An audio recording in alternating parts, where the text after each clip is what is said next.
Вот Господь наш, да, создавая нас в эту жизнь, в этот мир, да, через наших родителей, даруя нам бессмертную душу, и вместе с этим даровал человеку многие дары, да, все люди обладают разными дарами. Только, конечно, часто говорят, например, человек бездарный. Ну, бывает такое, да, но это потому что не потому, что, может быть, в человеке нет даров, но потому, что они просто под спудом находятся, как бы в человеке, и человек, не развивающийся в духовной жизни, не раскрывается и не обнаруживает своих даров, которые даровал ему Господь даже с детства. Господь дарует дары с детства, Господь дарует дары в таинстве крещения, Господь дарует дары в течение жизни, когда человек, можно сказать, продвигается к Богу в смирении, приближается, когда Господь приближается к человеку благодаря человеческому смирению, да, благодаря человеческому покаянию, внимательной христианской жизни, Господь наполняет человека своими дарами. И вот эти дары, конечно, и один из этих величайших даров есть свобода. Господь нам даровал свободу. Мы свободные люди. В каком смысле мы свободные? Конечно, тут обширное понятие насчет свободы, да? В том смысле, что Господь вдал в наши руки нашу жизнь, вдал в наши руки эту планету. Мы как бы распоряжаемся ей. Господь как бы нам на время даровал свои дары и сказал: распоряжайтесь, продавайте, живите, но я приду к каждому в конце его жизни и спрошу, как ты распорядился этими дарами. И вот сегодняшнее Евангелие нам рассказывает такую притчу. Ее сам говорил Господь, и она была так записана, что однажды был один человек, он имел большой виноградник, и в этом винограднике у него были рабочие. И пришло время однажды собирать уже плоды. И Господь начал посылать к этим рабочим виноградник, посылать людей за плодами. Но рабочие отогнали этих людей, сказали: никаких плодов мы вам не дадим, все наше. Тогда начальник послал еще раз людей. С тем же опять поступили так же, опять их избили: не дадим мы вам ничего, наше все. И так опять и опять. И в конце говорит: ладно, пошлю им моего сына. Может быть, они его постыдятся, все-таки же мой сын, не станут его бить, дадут ему винограда для меня. Но такие нахальные и беззаконные рабочие и сына избили, и даже убили его, и никаких плодов ему не дали. Наше все сказали. Нам дадено. Ну и что начальник добрый, мы все себе забрали, все, хватит. И так же бывает в нашей жизни. Господь рассказывает как бы эту притчу, показывая нашу жизнь, что в нашей жизни Господь вдал нам в руки эту жизнь, этот виноград, можно сказать, нашей жизни. Все, что нас окружает, мы можем пользоваться. Но когда приходят люди и просят, мы должны делиться с ними. И эта притча как бы еще показывает о том, что к нам часто подходят люди от Бога и пытаются нам в жизни помочь. Мы порой бываем как разбойники, злые, неблагодарные, злонравные, непокаянные. И Господь посылает нам людей добрых и говорят нам люди: давай вместе там будем пытаться бросать этот грех, перестанем пить, перестанем гулять, давай вместе, давай.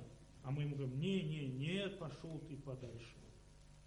Ну, как бы, может быть, не то, что открыто, но как бы отгоняем от себя всякую предложенную нам помощь. Господь, видя, что мы опять тонем в грехах, опять нам посылает умных людей, добрых людей в жизнь нашу, Мы опять, нет, мы сами справимся, идите все от нас. Мы сами будем своей жизнью управлять. Господь посылает нам откровение этой природы красивой, нас, которая окружает, которая еще не до конца еще загублена человеком. И как бы через природу открывает, как благ Господь. Давай станем добрее, давай исправимся. Нет, не будем. Господь посылает нам духовное Слово Свое. И иногда Слово через духовную литературу или через даже хорошие передачи, где ведется добрые, культурные, добрые христианские или доброчеловеческие хорошие передачи, в которых тоже говорится о светлом вечном добре, о добродетелях, о жизни христианской, но мы тоже нет, не хотим, не буду я, у меня свои дела, не нужно мне ничего. И так все отвергает человек, отвергает и отвергает. Но эта притча еще рассказывает, знаете, о чем? Этой притчей обличал Господь ветхозаветное духовенство и начальников града Иерусалима. Он говорил, что я посылал к вам пророков, вы их избили. Я посылал к вам праведников, вы их избили. Я посылал к вам, Господь говорит, Сына Своего Единородного, и вы Его убили. Вот о ком еще говорил Господь эту притчу, обличая народ еврейский. Да? И также в нашей жизни бывает. Разве мы принимаем Господа Иисуса Христа всегда и как должно? Разве мы после причастия мы забываем? Мы идем опять грешить порой. Мы даже как бы вот обещали Господу исправиться, переставать грешить, пытаться каяться, но тут же быстро все улетает и забывается, и человек возвращается опять на свою старую прошлую жизнь. Вроде бы обещал Богу исправляться.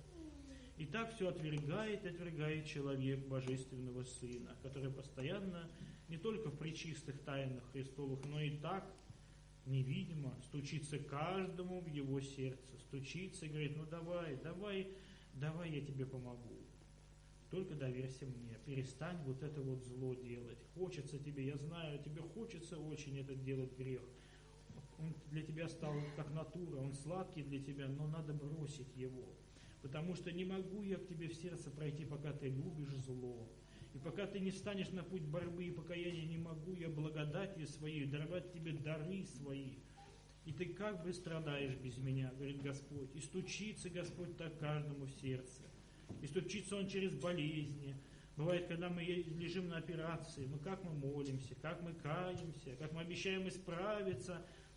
Но когда закончилась наша болезнь, чуточку, еще несколько деньков, может, месяцочек мы еще, может быть, и поддержимся, а потом нас опять понесло. И опять забыли мы, что Богу обещали исправляться.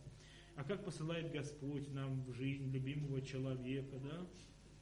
Например, посылает красивую девушку молодому человеку, и он думает, вот она жизнь, расцветает, наконец-то я женюсь, женится, все прекрасно, все прямо как в раю, все в цветных красках, когда мы женимся, когда мы влюбляемся, но потом начинают ругаться друг друга, не уступать друг другу, обижаться, изменять и разрушать опять свою семью.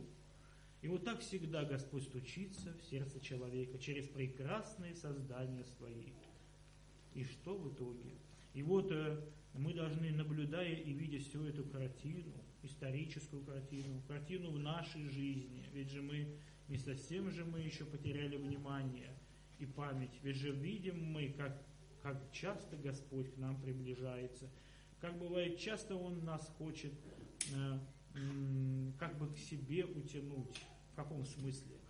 Хочется нам какой-то грех сделать, но вдруг приходит желание молиться, резко прямо. Разве не Господь пришел к тебе в этот момент? Вдруг тебя тянет на какой-то грех, да, вот у меня был такой однажды случай, тоже вот одна женщина мне рассказывала, у нее вот сын наркоман был, да и есть он сейчас еще, употребляет наркотики, но вот она мне рассказывала, они кого-то с кем-то сильно поссорились и собирались идти вечером, на стрелку, так называется по-советски, да, по-нашенски. разбираться с этим человеком. И мать, предвидя, что будет страшные вещи, не знала, как ей остановить сына, что делать, и очень сильно молилась. И он вышел с подъезда и упал, и разбил себе так ногу, что никуда в этот день не пошел. Вот и все. Господь остановил страшное бедствие, которое могло случиться с этим сыном. Мать вымолила в этот момент своего сына. А мог бы убить другого человека ее сын, и сесть бы надолго в тюрьму, и еще бы больше горя бы человек бы на себя бы взял. Но видите, как действует, когда человек, обращается к Богу, когда человек молится, Господь чудеса творит. И через чудеса Он к нам стучится, и через все Он к нам стучится. Если все-таки что мы конечно, если все-таки что мы понимаем, все это видим, но не хотим расстаться с греховной жизнью, нам все хочется погрешить еще, но хотя бы будем глубоко в сердце каяться. Боже, прости нас, мы хоть не можем никак оставить или не хотим оставить свои любимые страсти, любимые беззакония свои, которые нам кажутся да и не беззакониями вовсе, но все равно же душа после каждого греха оскудевает, опустошается, умертвеет душа, и мы это чувствуем, понимаем, но грех сладок и тянет нас обратно на греховное наслаждение. Но надо хотя бы нам говорить: Господи, прости нас, что нас так тянет, и что мы порой не принимаем Твою помощь. Она постоянно в момент искушения греха подходит Господь и предлагает: перестань, остановись. Но мы как бы в тень уходим от Бога. Нет, Господи, подожди, я потом покаюсь. И так все откладывает человек и продолжает свои греховные наслаждения. Душа все оскудевает и слабеет, и опустошается, и деградирует. Поэтому, и чтобы такого, конечно, да с нами не было, будем каяться. Даже если нас водоворот тянет греховный, если нас по рукам и по ногам связывает дьявол, грешить хочется, и даже если мы грешим, все равно от сердца будем вопить: Боже, помоги выйти из этого плена. Я же в плену, я не свободен. Хотя бы я свободен, войны нету, меня в тюрьме не держат.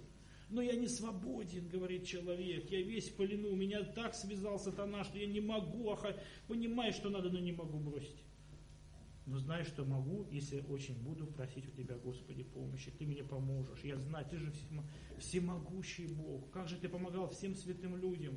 И они оставляли такие беззакония. Ведь же много святых было очень большими грешниками. Очень большими. И оставили беззакония свои, стали святыми людьми. И если мы будем молиться и взывать, вытащит нас Господь. Пусть не сразу, пусть постепенно, кого-то и быстрее, кого-то медленнее, но вытащит Господь человека из греховного образа жизни. Если человек, конечно, будет умолять Господа и вопить, призывать на помощь Бога. Выйдет человек из своей духовной беды. Надо только это иметь в виду, только так Господу кричать. Смириться перед Господом, кричать Ему. И тогда Господь нас спасет. И спасет даже не только в этой жизни, изменит нас, преобразит нас, сделает нас свободными людьми, добродетельными, светлыми и чистыми людьми, но спасет нас Царством Небесным. Всех вас с праздником, святой великомученицы Варвары, да сохранит нас Господь